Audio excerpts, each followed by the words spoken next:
Saludos, bienvenidos amigos a un nuevo contenido de este canal, de vuestro canal Mis Crónicas del Misterio, que durante este verano estamos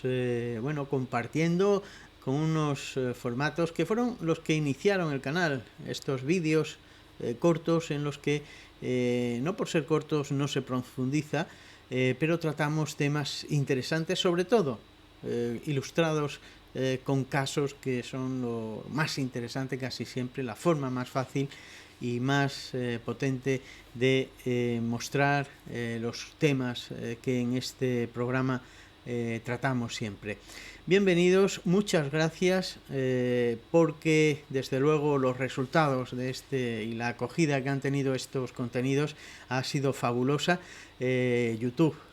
ya me lo ha notificado de manera fehaciente de el resultado que están teniendo estos vídeos cortos, la gran aceptación por vuestra parte, pero bueno, ya estamos poco a poco incorporándonos a las tareas rutinarias del resto del año, dejando atrás las fechas de vacaciones y por lo tanto regresaremos a nuestro formato de los directos. Pero como siempre, y como os acabo de decir, gracias, mil gracias por responder siempre al canal, sea de la manera que sea lo que se os ofrece. Siempre os digo que al final del directo, cuando lo hacemos, en este caso de estos vídeos, ya lo podéis hacer, reaccionar con likes o con comentarios, por supuesto, si os queréis suscribir al canal. Yo estoy muy agradecido a vosotros, suscriptores, y a los miembros del canal, por supuesto, cronistas, que también podéis, si no lo sois ya, podéis añadiros a esa lista a través de la pestaña Unirme que está en la página de inicio. Bueno, hoy vamos a hablar de algo de lo que ya hemos tratado, como tantos otros temas, en nuestro canal, en Mis Crónicas del Misterio. Vamos a hablar sobre algo de lo que, pues de apariciones, por supuesto. La aparición puede ser definida de muchas maneras, pero una de ellas es que es un fenómeno que es totalmente visible, pero no por ello tiene por qué ser físico todo aquello que vemos, y en esta ocasión las apariciones del fenómeno que hablamos pues es eso, algo que perfectamente se ve, pero sin embargo no es físico, no se puede tocar, no se puede palpar. Esto parece que ocurre, o que casi siempre a nivel subconsciente, cuando hablamos de apariciones, refieren a determinada persona, la cual incluso,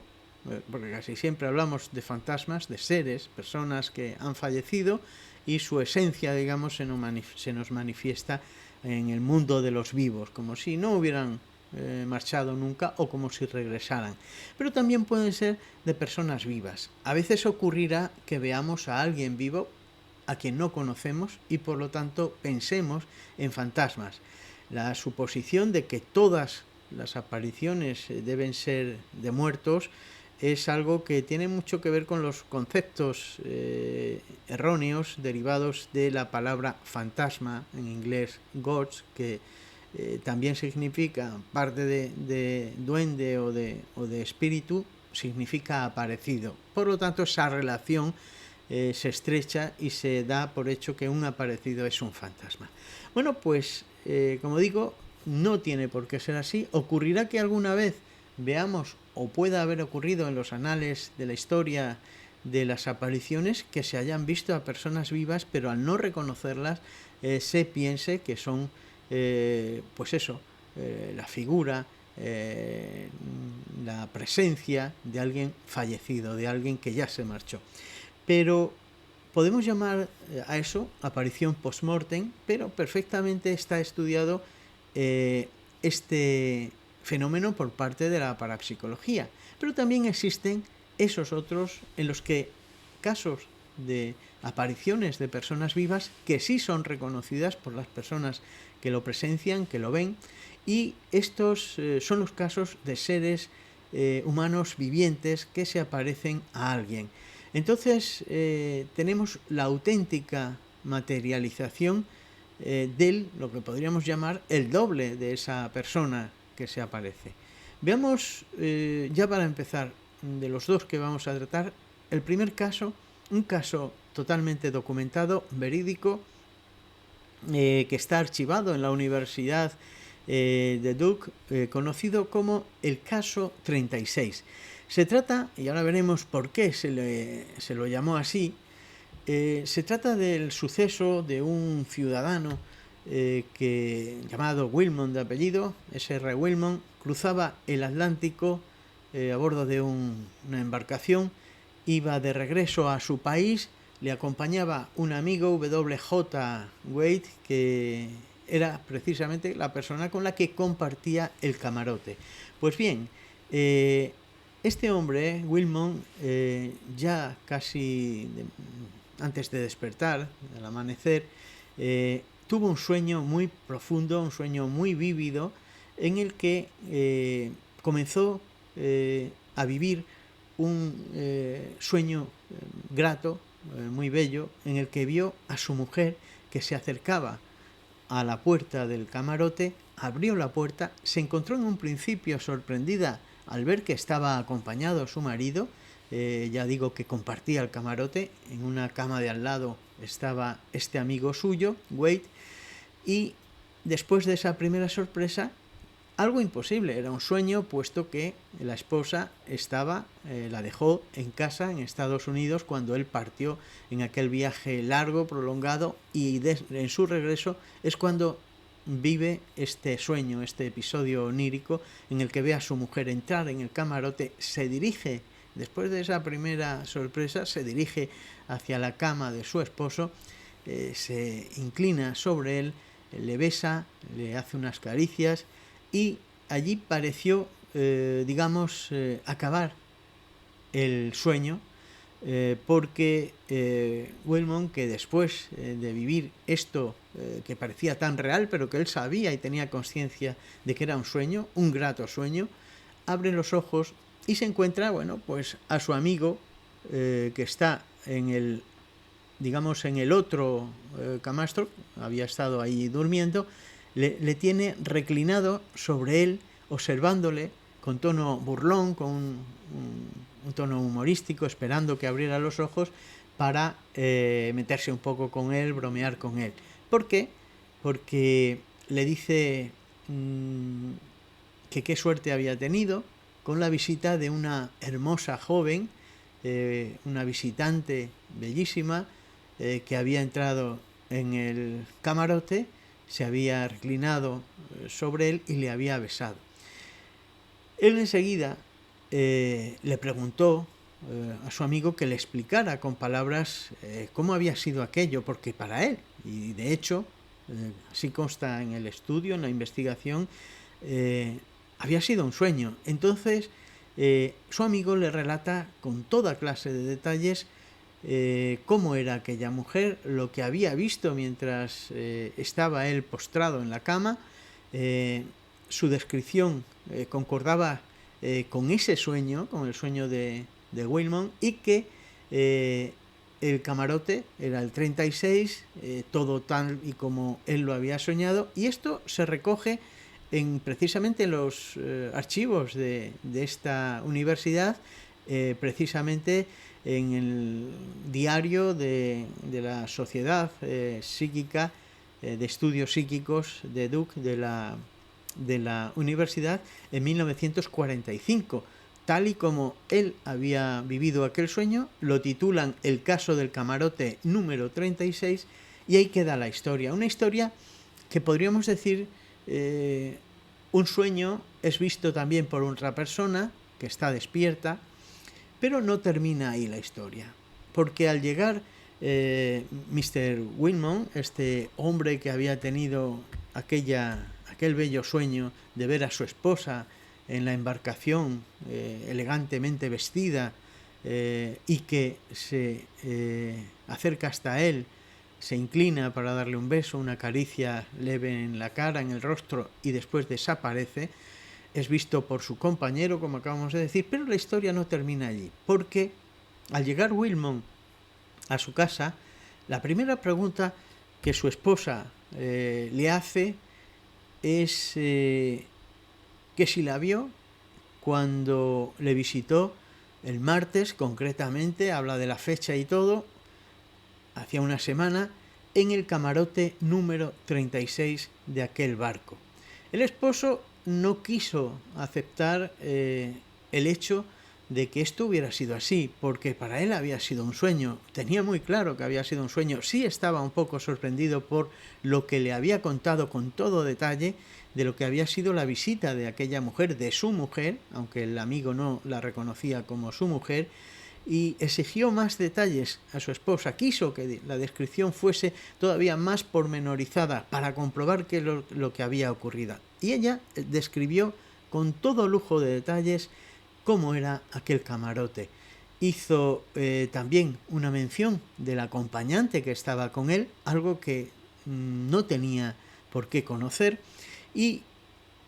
el hombre, Wellman, quedó todavía más sorprendido con aquella descripción pormenorizada de cómo era el camarote donde él estaba, la presencia de su amigo, cómo estaba distribuido y cómo dormían cada uno en una de las camas, cómo era la situación, la ubicación, todo perfectamente. Bueno, pues hay explicación para este hecho que desde luego podemos catalogar de paranormal. Bueno, pues en el informe parapsicológico, podríamos decir, que consta sobre el caso, la esposa, según dicen o según se piensa, habría estado muy intranquila en esa noche porque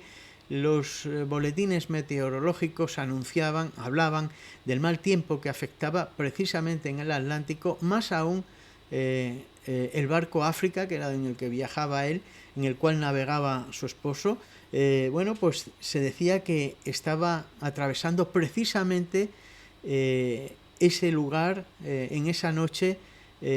tan conocido y tan temido como era el Triángulo de las Bermudas. Se daba incluso en algunos boletines por desaparecido al barco, al África, en la zona del Triángulo de las Bermudas. Esto ya adquiere otro tinte, ¿no? Esto ya nos pone en la baraja un naipe que todavía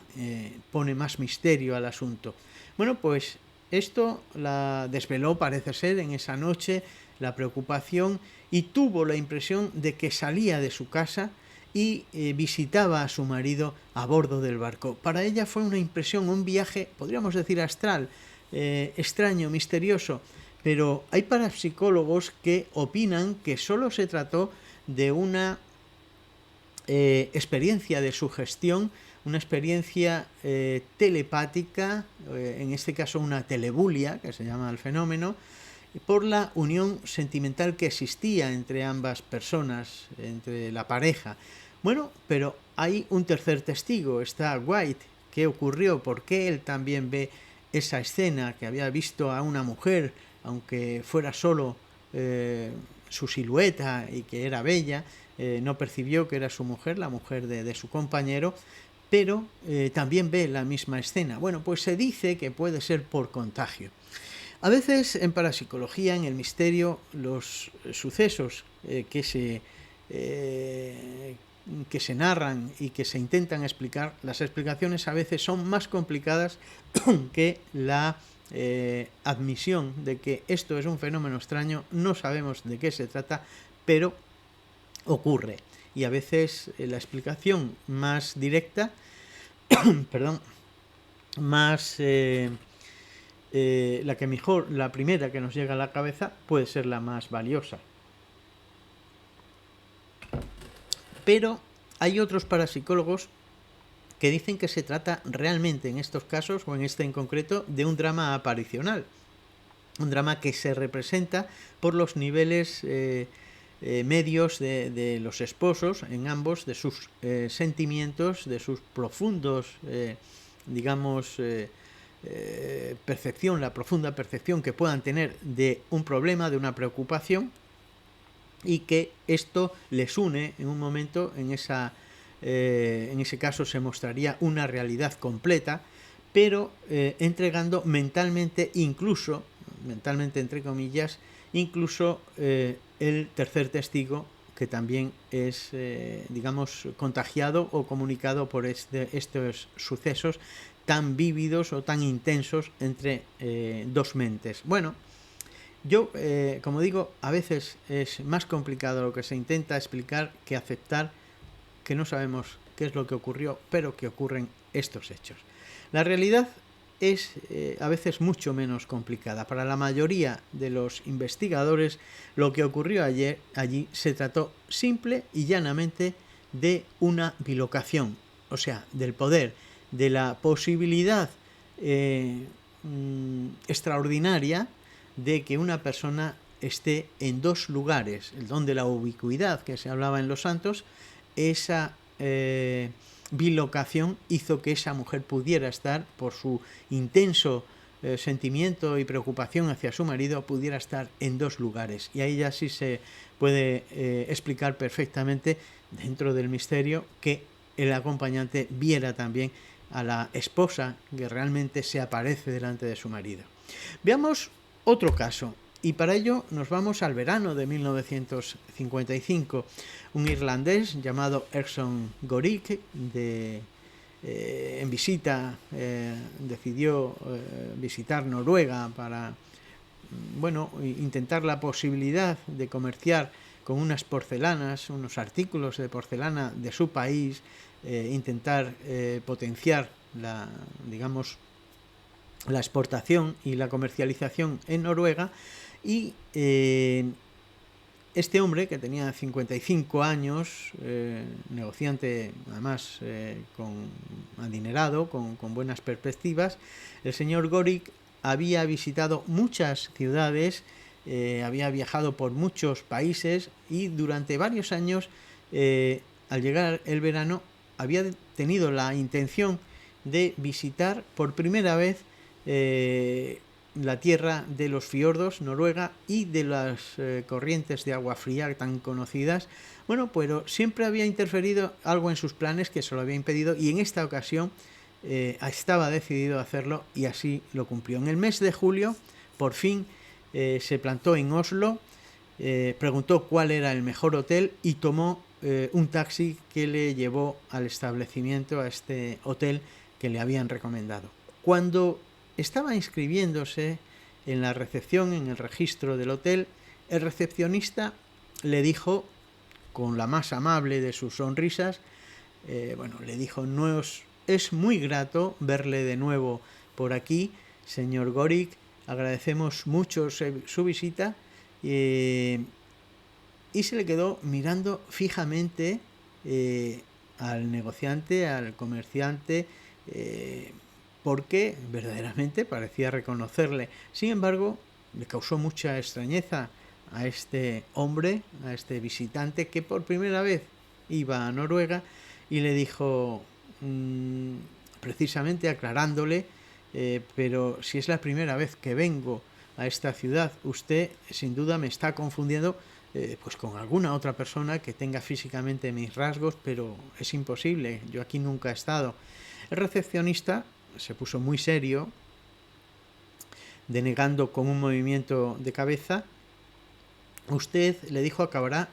haciendo memoria, señor, y sabrá y recordará que solo han pasado unos meses desde el día en que apareció por aquí, entonces sí, por primera vez, para reservar una habitación, y usted me notificó que pensaba visitarnos de nuevo, que volvería en otra época del año. Gorik no acertó a decir nada, incrédulo, solo se limitó a parpadear absorto, sorprendido. Se puso ya nervioso al observar la atenta mirada del hombre de negocios, porque el recepcionista aclaró vacilante: verá, señor, su nombre es muy poco habitual y por lo tanto lo recuerdo perfectamente, aparte de recordar también su físico. Entonces, Gorky, digamos que perdió quizá la paciencia. Ya se le notó ofuscado, algo enfadado, diciendo que no podía ser. Exclamó con toda la firmeza posible, diciendo que él no había ido nunca a Oslo, ni en ningún otro sitio, ni a ningún otro sitio de Noruega, y por lo tanto que se quitase esa idea de la cabeza, porque en toda su vida, antes de ese mismo día, jamás había estado en Noruega y por supuesto en Oslo. La voz del señor Gorik se había oído al otro extremo del vestíbulo del lujoso hotel, y enseguida se presentó allí el gerente del establecimiento para comprobar qué es lo que pasaba, que contemplaba la escena pues ya nervioso de ver el enfrentamiento, los ademanes y los gestos que estaban haciendo tanto el recepcionista del hotel como el cliente. Y el recepcionista vio de reojo que el superior, el jefe, venía y estaba queriendo saber qué es lo que pasaba, y obsequió al irlandés, la persona que se estaba hospedando, al señor Gorik, con una generosa sonrisa, podríamos decir, disimulando lo que acababa de ocurrir, y simplemente dijo: debo de estar equivocado, señor, y le ruego me perdone porque quizás sea como usted ha dicho y sea yo el confundido. Gorik abandonó el vestíbulo del hotel bajo la impresión de que, pese a haber confesado el empleado que sería él el que se había confundido, el que estaba equivocado, el irlandés pensó que le había tratado durante un momento como si no supiera lo que decía, como un loco. Así se sintió, la sensación de que le trataba como alguien enajenado, y por lo tanto finalmente le había dado la razón.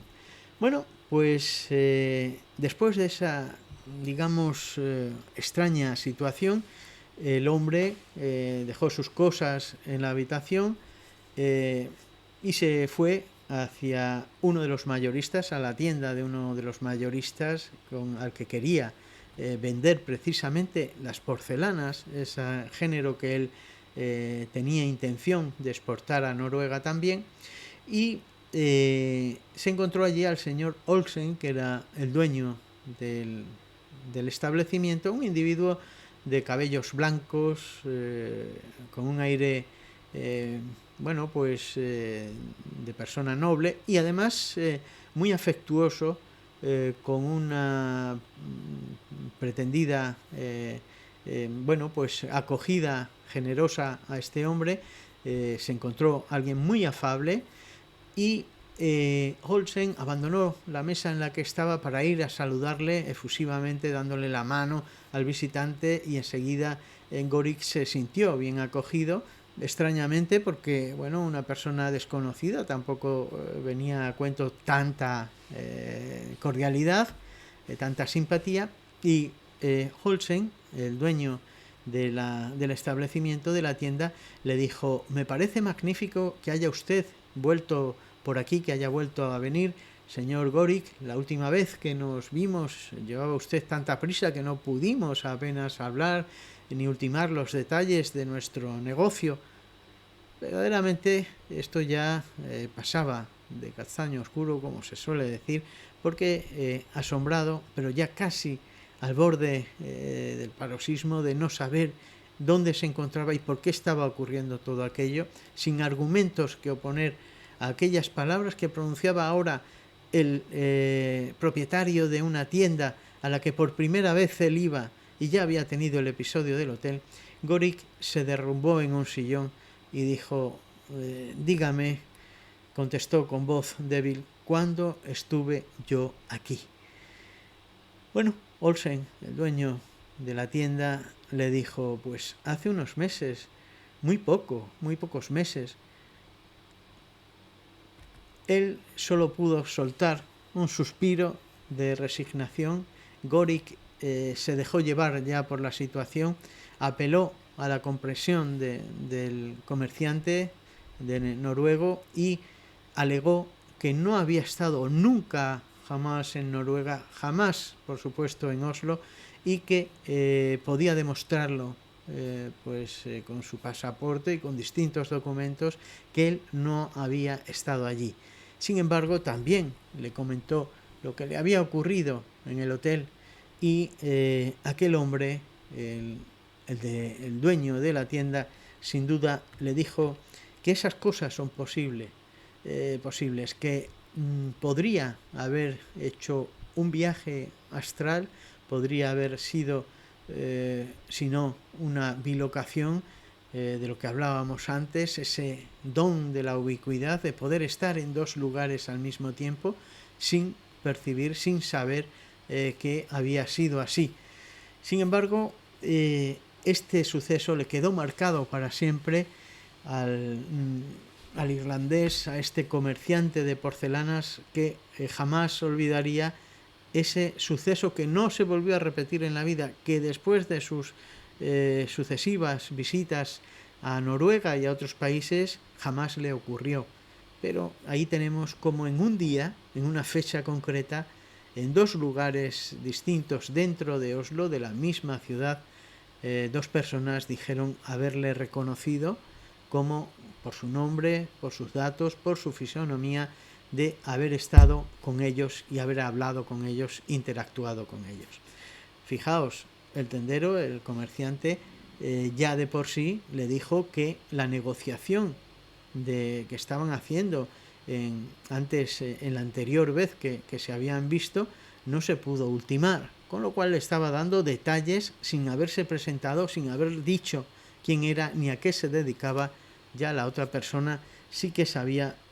fehacientemente quién era, a qué se dedicaba y en qué habían consistido su relación hacía unos meses antes.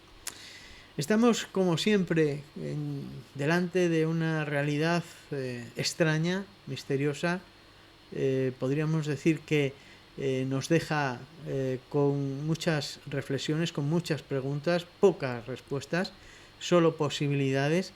Se habla a veces de tercera dimensión, de canales de conexión, de viajes en el tiempo, pero lo cierto es que de distinta manera, como en este caso, en este doble suceso que hemos contado hoy, casi del mismo fenómeno, pero hablamos de distintas realidades, de distintas circunstancias y por lo tanto caben distintas posibilidades. Siempre, pues lanzando al aire explicaciones que no nos llevan muy lejos o a ninguna parte, pero que como humanos que somos y que sentimos esa atracción por el misterio y por lo que no está explicado, queremos hallar y queremos profundizar en ellas. Volveremos con más situaciones insólitas, por supuesto, aquí en mis crónicas del misterio. Yo, como os he dicho al principio, muy agradecido por la acogida que tenéis con estos contenidos y que espero veros a través, os leo siempre los comentarios, lo sabéis, veo vuestras reacciones y desde luego me enorgullece que estéis aquí conmigo en mis crónicas, que son vuestras crónicas del misterio. Por supuesto, también muy agradecido a los suscriptores y cronistas del canal. Un abrazo fuerte para todos y nos volvemos a ver, nos volvemos a encontrar aquí en esta buhardilla completada de libros y de misterios que salen de cada una de las páginas de estos amigos que tengo detrás. Nos vemos, un abrazo fuerte.